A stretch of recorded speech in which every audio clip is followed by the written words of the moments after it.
Does anybody have any questions? I have one. I've not read this book. Yes. So can you tell me what the theme of the dialogue between all of these, or interaction between these characters are? Or Yeah. is there a theme? I would say so. Like I said, the book is in the early 1900s, and there are two different families that you're introduced to. So you have this father and his two sons, and as you read about their family, you really begin to see the parallels with the story in the Bible of Eden and Cain and Abel, and their competition and trying to win their father's love in a sort of way. And so that becomes a huge theme throughout the book, is them trying to find their way in life, but also the results of their childhood and the different ways that they were treated, how that affects their childhood, and then growing up, how that affects one of the characters when he has sons, and how that continues to touch them. And so they're kind of more of the not so perfect family with these issues and jealousies and angst. But as like parts of the story of Cain and Abel is, it's so like shocking and, you know, surprising in different parts.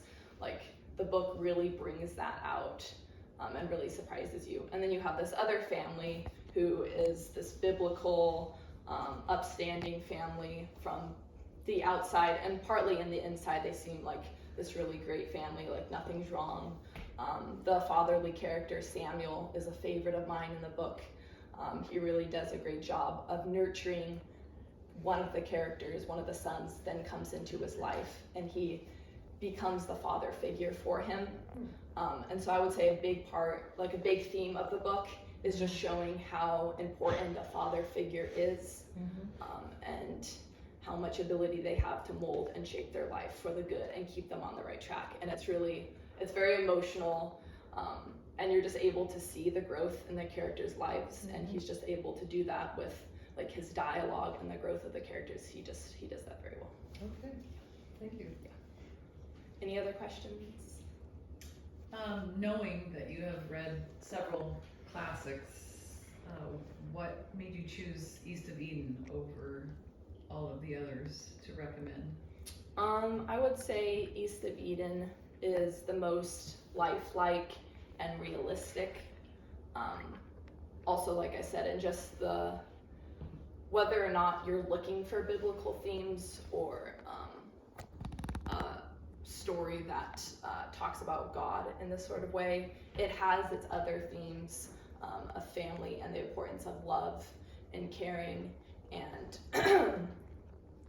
just with these different characters that are on two different sides of the spectrum of your protagonist and your antagonist, and when they clash, I don't know, it just shows human nature so well, and I think that's very important, and especially for the time that he was writing in. A lot of people didn't go into human nature that vividly and that transparently, and I think for a lot of people it was just like this truth that they had been looking for. And after reading the book, like at the end of my speech I say it's a journey, and it really is a journey. Like you finish it and you feel like you just lived what they lived through, and it's just this great teaching element and also eye-opening element in comparison to books like The Great Gatsby or To Kill a Mockingbird, which are great books, but they're not quite so a lifetime that starts from birth to death, that really just teaches you these important lessons. Thank you.